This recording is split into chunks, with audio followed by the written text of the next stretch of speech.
My sister abandoned her baby, my mom covered it up, and I got a restraining order. Now they're both in jail and try to punish me for turning them in.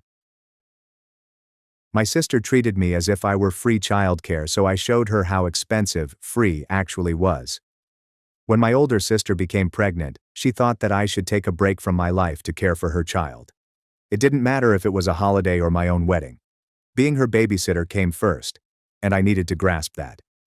Brianna's entitlement began before her baby came. She arrived at my flat one evening with a color-coded binder, the type you'd expect from someone organizing a business merger, not childcare. She flipped it open and began detailing my new babysitting routine. Tuesday and Wednesday nights were her nights off, so I worked overnight shifts. Fridays through Sundays, I had the morning shift so she could sleep in. Christmas Day was highlighted in bright red, with all-day coverage written in her immaculate handwriting. I chuckled when I saw it because I assumed it was some elaborate prank, but she didn't. Her expression remained grave as she touched the calendar with her manicured nail. "This isn't funny," she said, her tone stern. "I need to know you're committed to this." The next week, she expressed gratitude on Facebook for her family's support. She tagged me in a lengthy post about how I had previously volunteered to assist raise her baby. My phone was inundated with messages from family complimenting me on being a fantastic aunt. Aunt Melissa wrote that she wished she had had such support while her children were younger. Cousin Derek's wife weighed in on the value of family relationships. When I called her to ask what the hell she was thinking, she replied, "Mom was already aware of the arrangement." Mom was aware. She contacted me that night to remind me that family helps family, her voice carrying that distinct tone of dissatisfaction she had honed over the years. After the kid was born, things moved from annoying to crazy. Brianna visited my office for a client presentation when Caleb was 6 months old. Someone knocked on the conference room door and said, "Emergency." My stomach fell, fearing something bad had happened. Brianna was in the lobby, while Caleb was busy with his career. She was wearing fancy sunglasses inside and scrolling through her phone. She stated, perfect timing for her appointment was in 20 minutes. What appointment? Her manicure. She only remembered how desperately she needed one. She was gone before I could grasp what had happened, leaving me standing there with a baby and 12 confused clients watching through the glass conference room walls. But that wasn't even the last straw. My dearest buddy from college was getting married, and I was the maid of honor. The restored barn looked stunning, with glittering lights and white roses everywhere. But minutes before we were about to go inside, I heard crying in the parking lot. Brianna was pushing Caleb's stroller across the gravel in her stilettos. She handed me a letter that stated, "Handle this. I have a date," and then departed. Caleb screamed. Everyone was looking at me like, "What the hell?" And then I noticed these finger-shaped bruises on Caleb's arms. For the first time, there were faint but distinct little purple stains on his tiny forearms. I had to spend the wedding ceremony in the restroom attempting to console Caleb. The acoustics caused his cries to echo off the tiles, and I could hear the muted sounds of the vows through the door. As if it wasn't horrible enough, my mother was basically Brianna, but older. She began bringing Caleb to my apartment unannounced. When I got home from work, she was sitting on my couch with him, holding my spare key. She'd drop everything and go the moment she saw me without asking whether it was convenient or giving me money for the formula and diapers I was always buying. The worst aspect was that Caleb flinched whenever someone moved too quickly. He was plainly not well cared for. He was usually hungry, his clothes were soiled more often than clean, and he had a diaper rash that never seemed to cure entirely. Everything came to a head when I announced my visit to Germany. My fiancé proposed on one knee in the snow outside the Christmas market during his last visit 8 months ago, and we hadn't seen each other since then. The distance was killing us, and I had saved every penny for the trip by skipping lunches and working extra hours for months. Brianna responded immediately when I told the family during our monthly meal. She scheduled her own vacation on the same dates. She chuckled at dinner, adding, "Guess I'd have to reschedule since she already put her deposit down." She showed everyone the confirmation email on her phone as if it were a clever chess move. Mom nodded and said, "Family comes first," adding that I may see my fiancé at any moment. They had my babysitting schedule all figured out and were discussing it over pot roast as if I wasn't there. I remember being outraged, my hands shaking as I sat down with my fork and saying no for the first time ever. I wasn't paying attention to the kid. I had my own life to lead. I should have known based on how quickly they stated it was fine and that they would find someone else. They had a plan. The way they exchanged glances should have served as a warning. I did not hear from them until the morning of my flight. At 4:47 a.m., I heard blood-curdling screams outside my door. I was afraid, my heart racing as I grabbed my phone to dial 911. I walked to the door wearing my pajamas. I slowly opened the letter hole and glanced through it till I saw it. Caleb stood alone on my porch, wearing only a diaper and a t-shirt. The porch light showed his tear-stained face. When I opened the door, I noticed a letter tied to his shirt that read, "Thanks for watching him." I was shocked. I pulled Caleb in and felt how cold he was. His lips were really bluish. I covered him in a warm blanket and began calming him with one arm, while using the other to pick up the phone and contact my lover. He was aware of the Brianna problem and had heard me vent on numerous occasions, so when I informed him what was going on, he didn't hesitate. He just mentioned he was going to schedule his next flight here. He emailed me confirmation within minutes. And then I started to work. I examined a security video outside my house which showed Brianna dropping Caleb off at 4:31 a.m. at my door. She didn't even knock. She simply left him and hurried back to her car, her face clearly apparent on the video. I repeat, she left her infant outside in only a t-shirt in the middle of January, not knowing if anyone was home. My phone recorded a temperature of 28 degrees. CPS arrived within minutes. The woman took one glance at Caleb's bruises and the security tape and requested emergency evacuation. Caleb was taken away that morning, covered in a CPS blanket, his small hand reaching out as they carried him to the car. Brianna texted me when she landed, wondering how he was, and when I lied that he was fine, she thumbed up my reply. I didn't hear from her for 2 weeks, not a single text or phone call, and when she returned, she waited another 2 days to come retrieve him. Then she showed up. She was tanned from her vacation and wearing a new outfit that most likely cost more than a month of daycare. She questioned why she hadn't seen Caleb anywhere. I informed her that CPS had him. Her expression quickly changed from perplexed to enraged. She began yelling that I had no right, that I had ruined her life, and that family members do not do this to one another. Her voice cracked at the final syllable. Mom arrived 20 minutes later. She must have broken every speed limit to get there so quickly. She walked in, ranting about how I had betrayed the family and how I could do this to my own sister. Her cheeks were flushed, and her usually flawless hair had become unkempt. I showed them both the surveillance footage from my laptop. Mom paused for around 10 seconds before making explanations. Brianna was stressed. She was a single mom. She simply needed a break. I couldn't believe what I heard. The CPS caseworker had given me her phone number and instructed me to contact her if one of them arrived. I texted her while they were still yelling. She said she'd send someone over right away and not let them leave with any of Caleb's belongings I still had. Brianna attempted to push by me to get to Caleb's diaper bag, which I had kept. I blocked her, and she shoved me hard. I stumbled backward and struck my head on the coffee table. For a little while, everything became fuzzy, and lights danced in my eyes. When I was able to concentrate again, my fiancé was there. He'd arrived just in time to witness Brianna push me. He lifted me up and stood between me and my family. He warned them to leave immediately, or he would contact the cops. His accent thickened when he was upset, and I had never seen him so enraged. Mom also tried to guilt-trip him. She said that he didn't understand because he wasn't family, and that this was between us. He simply picked out his phone and began dialing. They left, but not before Brianna screamed that this was not over, that she would get her kid back, and that I would be held accountable for what I had done. The door slammed so forcefully that the photos on my wall shook. The following several days were horrible. Brianna and Mom bombarded me with calls and texts, their numbers flashing across my phone screen every few minutes.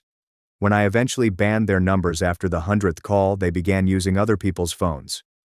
I'd answer, believing it was work or a friend, only to hear Mom's angry voice telling me to stop this nonsense, or Brianna sobbing about how I was ruining her life. Aunt Joanne called, crying about how I was ripping the family apart, her voice breaking as she begged me to reconsider. Uncle Martin left voicemails telling me to remedy this before it became worse. His typically humorous tone changed with something darker, almost threatening. I changed my locks after discovering scratches around the keyhole one morning. The metal was scratched and gouged, as if someone had worked on it using basic tools. My landlord, Frank, a gruff but nice older man, said it appeared that someone had tried to pluck it. He shook his head, muttering about how he'd seen similar situations in personal conflicts before. I also installed a doorbell camera, which caught Brianna loitering around my building at odd hours. The video captured her walking back and forth at 3 a.m., peering up at my window for hours at a time. The CPS probe moved quickly. Laura, the caseworker, called me in for an interview within 48 hours after my report.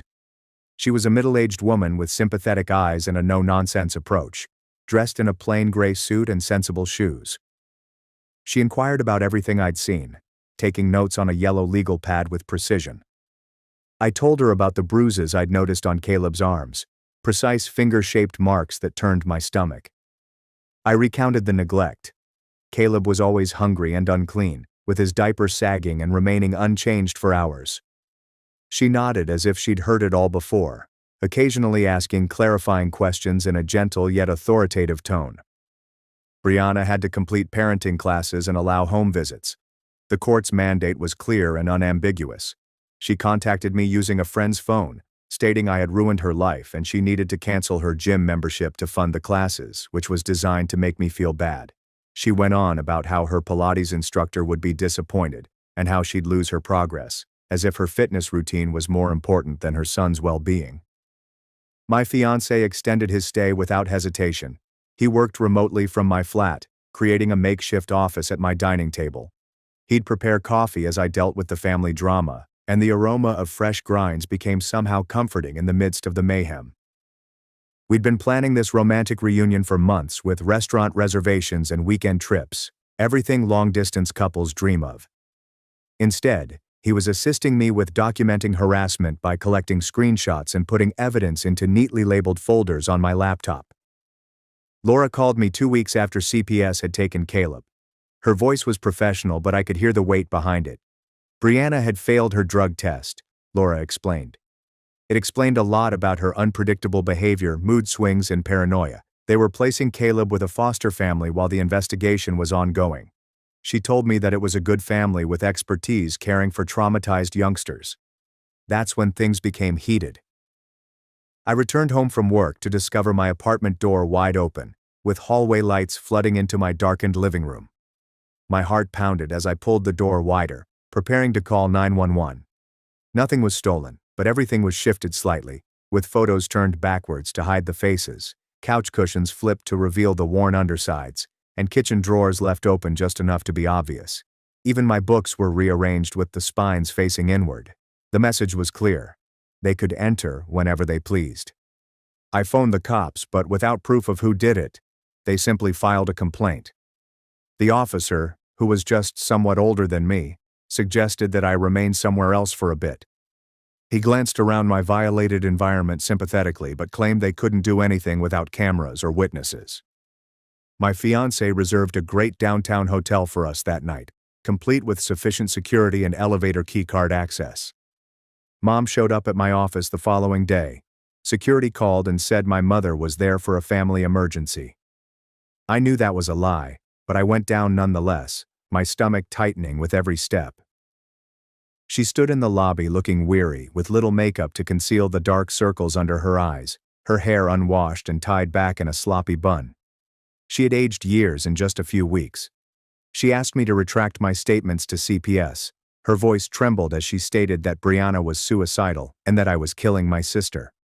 When I tried to leave, she grabbed my arm and dug her nails in deep enough to leave crescent marks. Security had to escort her out as she yelled about family devotion, how my father would be ashamed of me, and how I was not her daughter.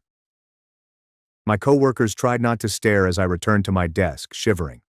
I started receiving unusual packages at work. Baby outfits with comments attached arrived every day. He misses his aunt. You did this. Family forever. One held a onesie I had bought Caleb for Christmas, still with the tags attached. Another featured a photo of Caleb crying that was clearly shot recently. HR became involved following the fifth package.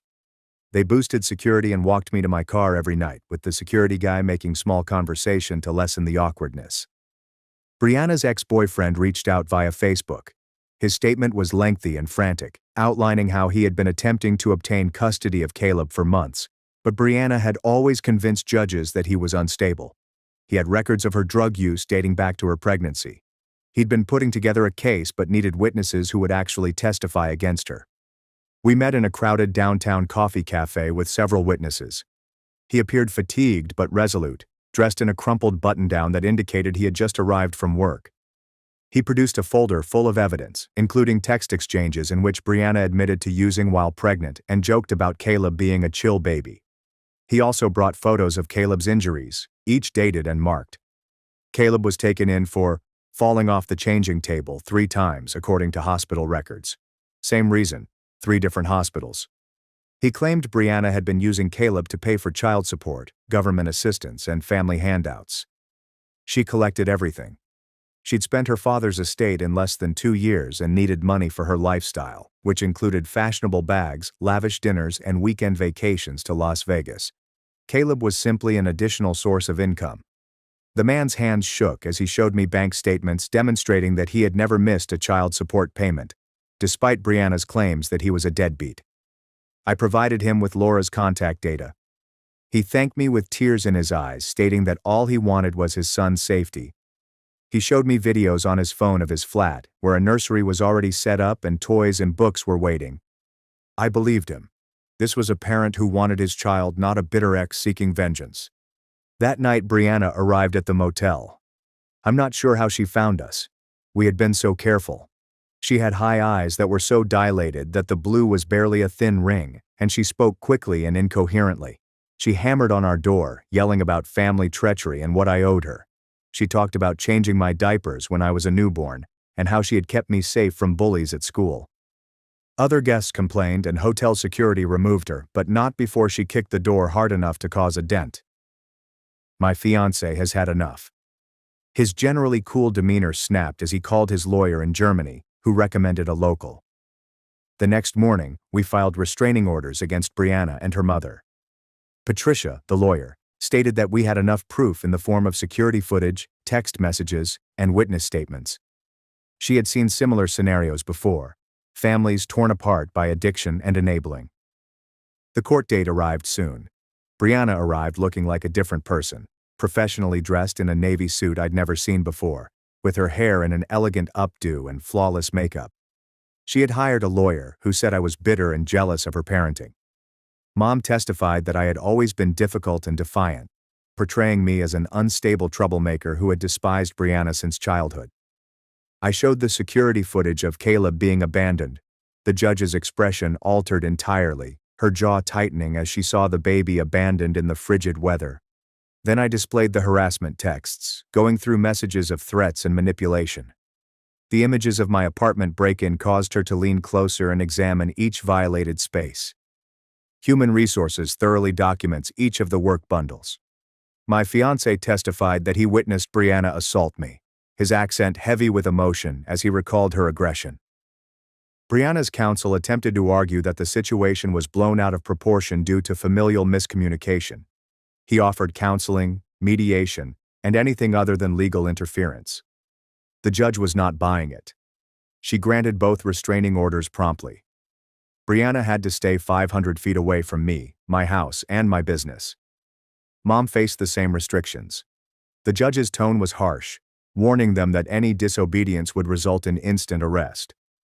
Brianna had completely lost her cool outside the courthouse. She screamed that I would regret it, that family was everlasting, and that I would need her one day when I had my own children. Her meticulously groomed hair fell loose as she motioned madly. When she approached me with her fists clenched, court security intervened. Mom only glanced at me with cold disappointment as if I were a stranger with her daughter's face, before walking away without saying anything. The restraining orders did not stop anything. Other family members became flying monkeys, carrying out Brianna and Mom's orders. Cousin Melissa wrote on Facebook that I was mentally ill and hurting the family. She posted old images of family gatherings, circling my face and writing harsh notes.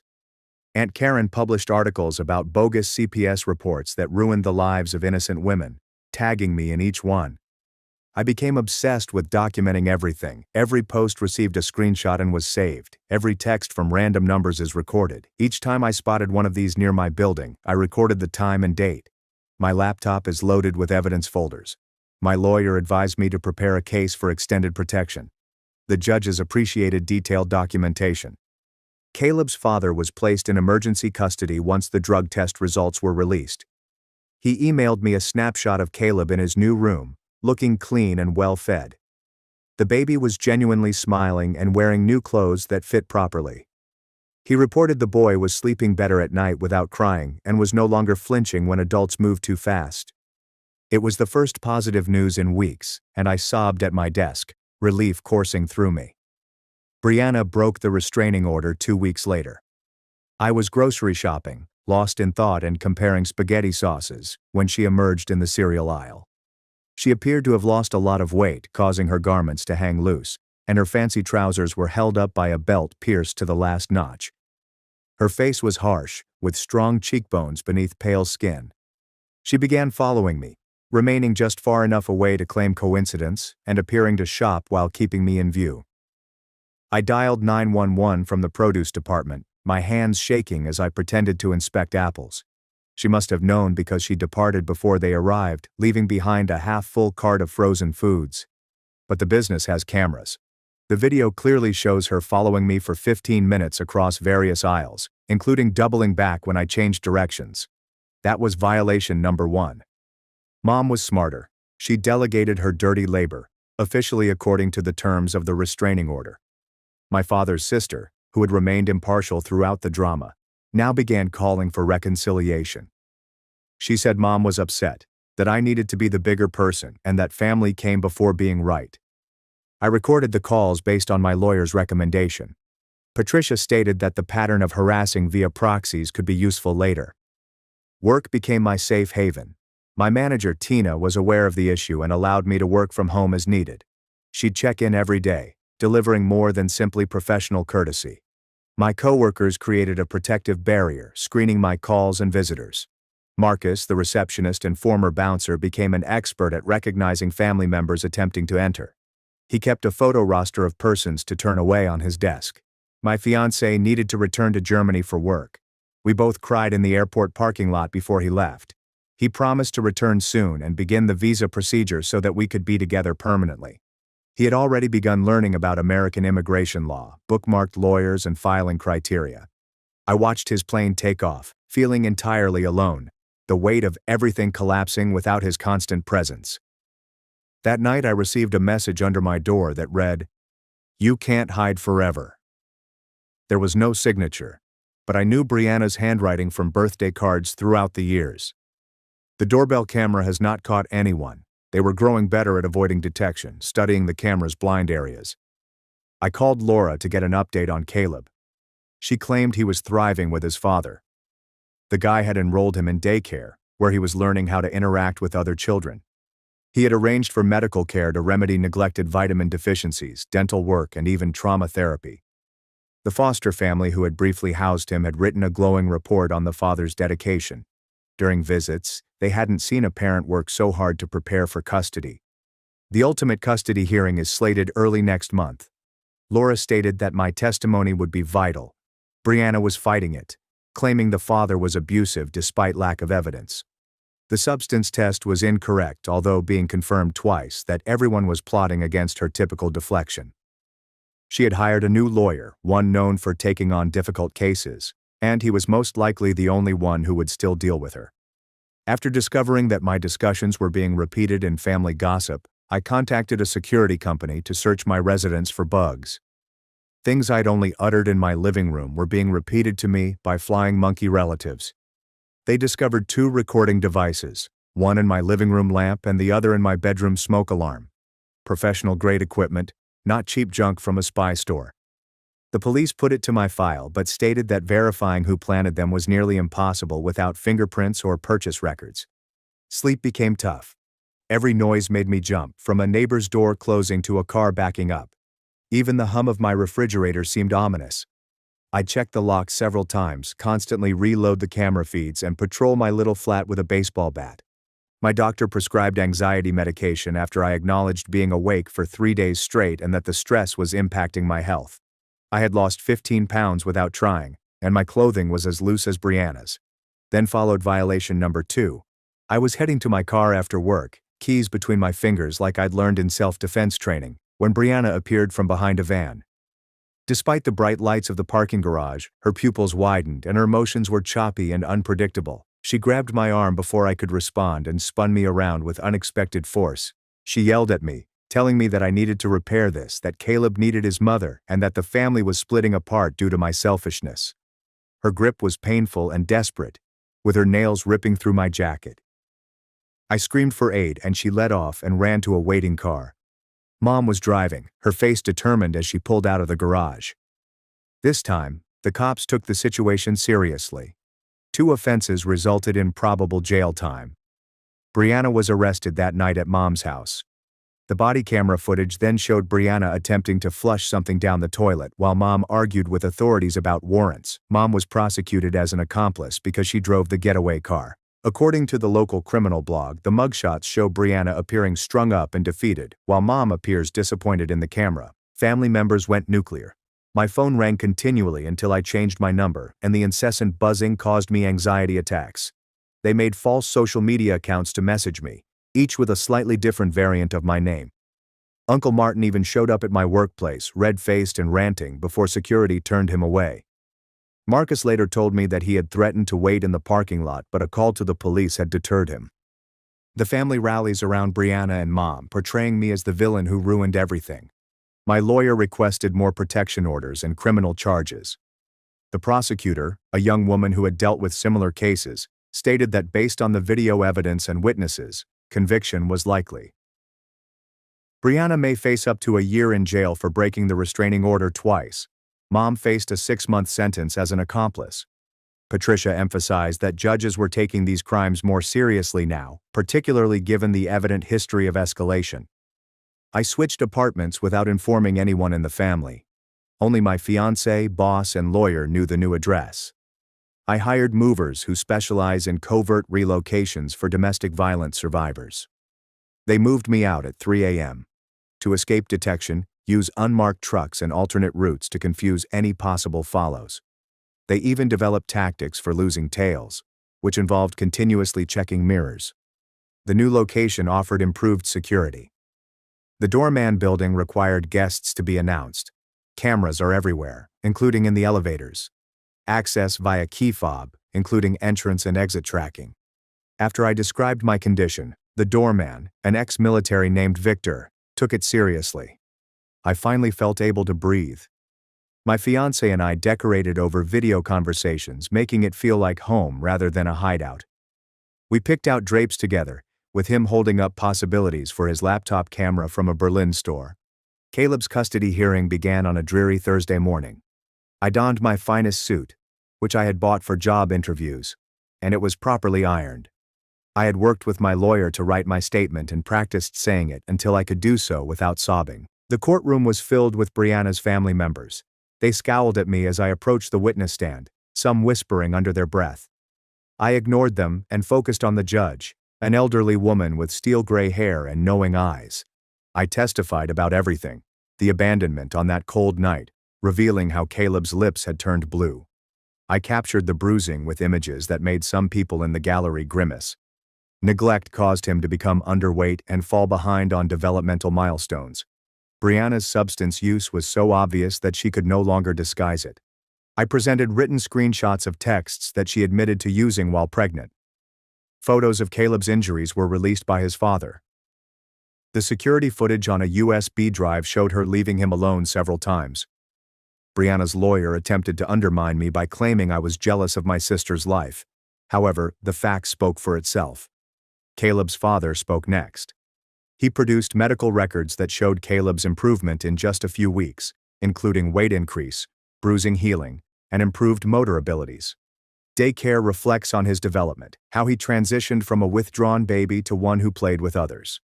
Even a video of Caleb laughing and playing, reaching for toys and making pleasant sounds, rather than the continual whimpering I remembered. The change was remarkable. This infant was happy and healthy now. Brianna testified last. She blamed everyone but herself, claiming I was jealous of her beauty and success, that her ex was abusive despite no police records or evidence, and that CPS was biased against young moms. She claimed the chemicals were planted by her ex, and that she was a perfect mother who had made a mistake. Even her lawyer appeared uncomfortable with the lies, shifting documents and avoiding eye contact with the court. The judge reached her ruling immediately. The father would have full custody. Brianna's parental rights were terminated until the completion of rehabilitation and parenting courses. She had to pass substance tests for 6 months before receiving supervised visits. The criteria included severe inpatient rehabilitation, weekly therapy, parenting training, and regular substance testing.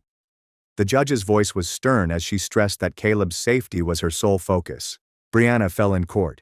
Complete emotional meltdown, yelling about injustice and conspiracy. She needed to be physically supported by her lawyer while she sobbed. Mom attempted to console her, but was restrained by bailiffs because of her pending accusations. Other family members yelled at me as I departed. Someone tossed a water bottle that missed and splashed against the courthouse door. Aunt Karen yelled that I had killed my sister, and that her blood would be on my hands. That night, I received a call from an unknown number. I almost didn't respond, but something made me pick up. Aunt Joanne, Dad's sister, had gone to Colorado several years earlier. She explained that she had been following the case through family gossip and wanted me to know I had done the right thing. Her voice was friendly and supportive, very different from what I'd been hearing. She told me about Brianna's adolescent behavior, which the family concealed. Stealing from Dad's wallet, lying about where she spent her nights, the first rehab stint at 17 that Mom claimed was a wellness retreat, and how Mom always enabled her by making excuses, paying off debts, and cleaning up messes. Dad tried to help Brianna before he died, but Mom undercut him, accusing him of being too harsh on their sensitive daughter. It explained a lot. The family dysfunction ran deep, with generations enabling and covering up problems. Anger at me for breaking the pattern, for refusing to join the delusion. Aunt Joanne stated that she was proud of me for standing up to them. She offered me her phone number and told me to call if I needed help from someone who understood. She had abandoned the family dynamics years before and never regretted it. My fiancé began the visa application procedure immediately. The immigration lawyer indicated it would take months, but we'd finally get together. We made plans for him to visit every few months till then and had already booked airfares for the following year. The distance was still an issue, but having an end date helped. We talked every day, with him getting up early to catch me before work and me staying up late to say goodnight. Work elevated me to senior analyst. My supervisor commented that despite the personal turmoil, my performance had been outstanding. She'd noticed how I'd poured myself into projects, utilizing work as an escape while achieving good outcomes. The increase would help with legal fees and new apartment expenditures. Finally, something positive. Given everything else going on, my co-workers planned a little party that was kept low-key. Mom's trial occurred first. She pleaded guilty to avoid jail time after her lawyer convinced her that it was the best alternative. She received probation, community work at a local food pantry, and additional restraining orders. She had to be gone from me for 5 years. She cried during the sentencing, stating that she only wanted her family together and that she had lost both daughters. The judge reminded her that her actions have consequences, and that she had chosen to support abuse rather than protect a kid. Brianna's trial was messier. She pled not guilty, fired 3 lawyers who advised her to accept a plea deal, and leveled crazy claims against CPS, her ex, and myself. She said that we arranged this to steal Caleb and her fortune. The prosecutor showed security footage of her leaving Caleb in the cold. The jury deliberated for less than 1 hour. Guilty on all counts: child endangerment, negligence, and breaking a restraining order twice. She received an 8-month sentence in county jail, 2 years of probation, and required rehab before being eligible for visitation. The judge said she was lucky Caleb survived that night because the charges might have been much worse. Initially, attempted murder was an option. Brianna had to be pulled out, yelling about appeals and unfairness while refusing to accept any blame. Her final words were that I would regret it when I needed family. I already had the family I had chosen: my fiancé, my co-workers, and Aunt Joanne. They were more valuable than blood relations who had condoned maltreatment and preferred an addict over an innocent baby. I assumed that would be the end of it. Brianna is in jail, Mom is on probation, and restraining orders are in place. I was mistaken. Laura called me 3 months after Brianna's sentence began. Caleb's father had been involved in an automobile accident. A drunk motorist ran a red light and T-boned him. He was in the intensive care unit, ICU, with internal bleeding and shattered ribs. Caleb was fine. He had been at daycare when it occurred. Laura said that they needed an emergency placement until his father recovered. She asked whether I'd be willing to take Caleb temporarily. My initial reaction was, hell no, I'd just gotten my life back together. But then I remembered that little guy, hopping between families again. My fiancé and I talked for several hours that night. He promised to support any decision I made. That's when I knew I was going to marry this man. I called Laura back and said yes. The paperwork was completed within 48 hours. Caleb arrived on Tuesday afternoon. He was larger now, walking and babbling. He didn't recognize me at first and hid behind the social worker's leg. I purchased some toys and created a tiny space in my living room. He warmed up after an hour, especially when I brought out the goldfish crackers. That's when the big storm began. Someone at CPS told my family that I had Caleb. My phone began to fire up with numbers I didn't recognize. I'd changed it twice before, but they continued finding it. Aunt Melissa made the first visit. She showed up at my building attempting to sweet-talk the doorman. Victor called to warn me, and I watched her on the security camera argue with him for 20 minutes. She continued stating that all she wanted was to see her great-nephew and that the family should stick together. Then came the letters. Dozens of these, forwarded from my previous address. Mom described how God would judge me. Brianna wrote messages from jail about how I took her baby. My extended family, whom I scarcely knew, weighed in on my decisions. I stored them all in a file that my lawyer suggested I keep. The real trouble arose when Cousin Derek discovered where I worked.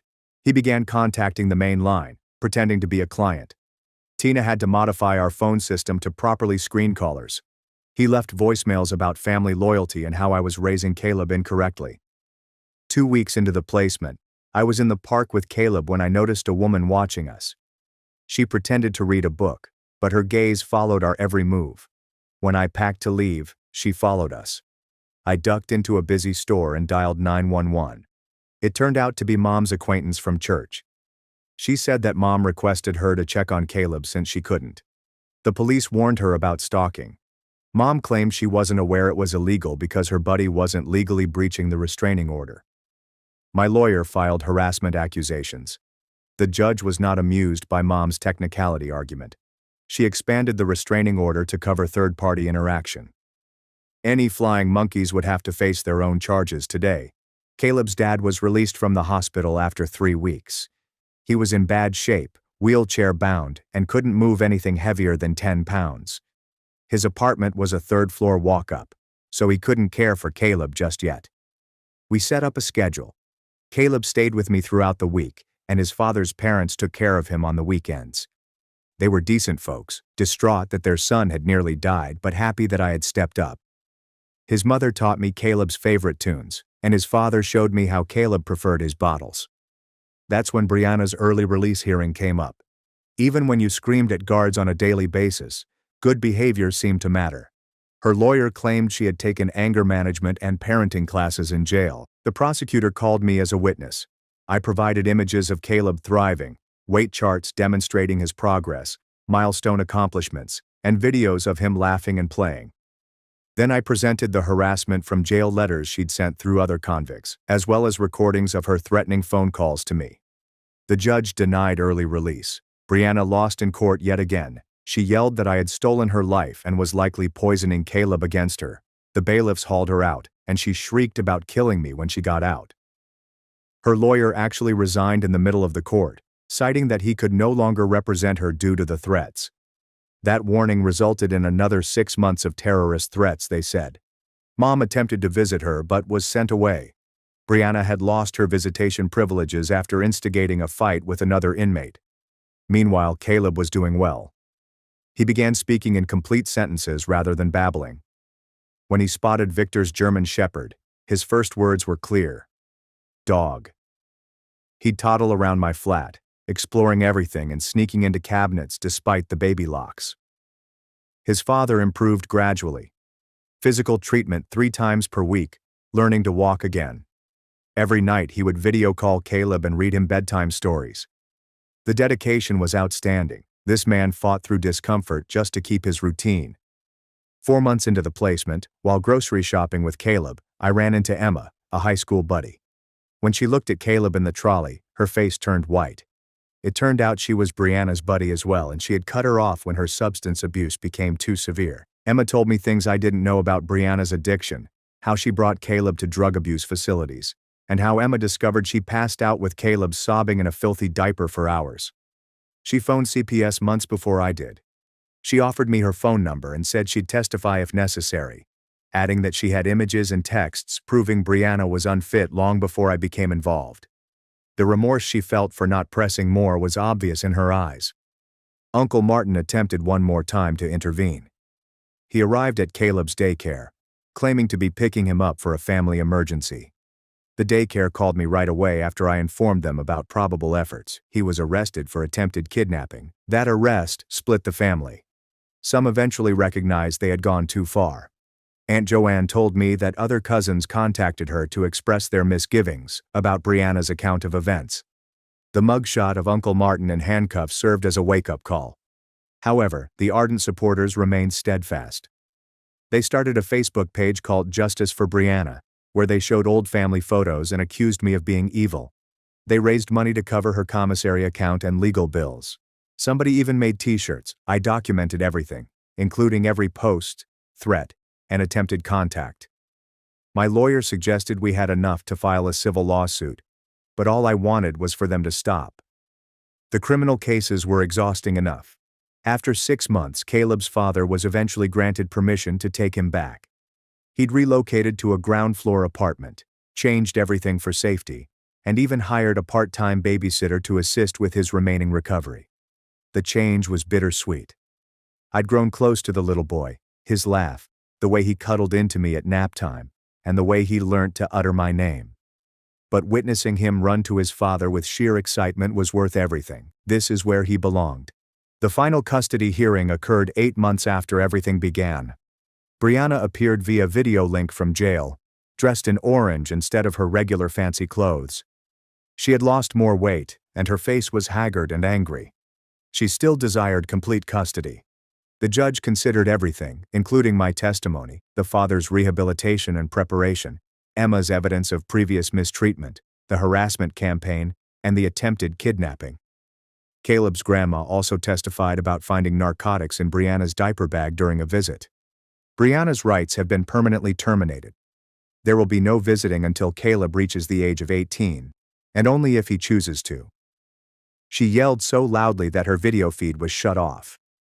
The judge described it as the clearest evidence of an unfit parent she has seen in 20 years. Mom's probation officer contacted me later. Mom had violated by attempting to contact me via a cousin. Back to court she went. The judge sentenced her to 30 days in jail and prolonged her probation. Perhaps that will finally get through to her. My fiancé's visa was accepted soon after the trial concluded. He flew in 2 weeks later with only bags, eager to start over. We married in the courthouse with Tina and Victor as witnesses. Simple. Perfect. There's no family turmoil. Caleb's father invited us to his first birthday party. It was everything to see that joyful, healthy kid smash cake in his face in front of people who genuinely cared about him. His father thanked me again, saying I had saved both of their lives. Brianna was released after serving her complete term. She promptly broke her parole by driving past my previous residence, returned to jail for another 3 months. The cycle persisted, but I stopped recording it. Not my circus anymore. Some family members later apologized. Cousin Melissa admitted she was mistaken, and that witnessing the facts at trial opened her eyes. I accepted her apologies but maintained my distance. Trust is earned, not inherited. Mom never apologized. Last I heard, she was living with Uncle Martin and still writing about her stolen grandson on Facebook. Still playing the victim. Brianna is still being enabled from a distance. Some folks don't change. Caleb's father and I stayed in touch. He provided updates about the first days of school, soccer games, and other typical youngster activities. Caleb grew up happy and safe, and that was all that counted. Sometimes doing the right thing means sacrificing everything else. My life progressed with a new job, a new city, and finally normal difficulties that did not include restraining orders or custody fights. My fiancé and I reared our own children with boundaries and consequences. Funny how that works. Looking back, I have no regrets. When Caleb showed up on my porch that morning, I had to make a decision.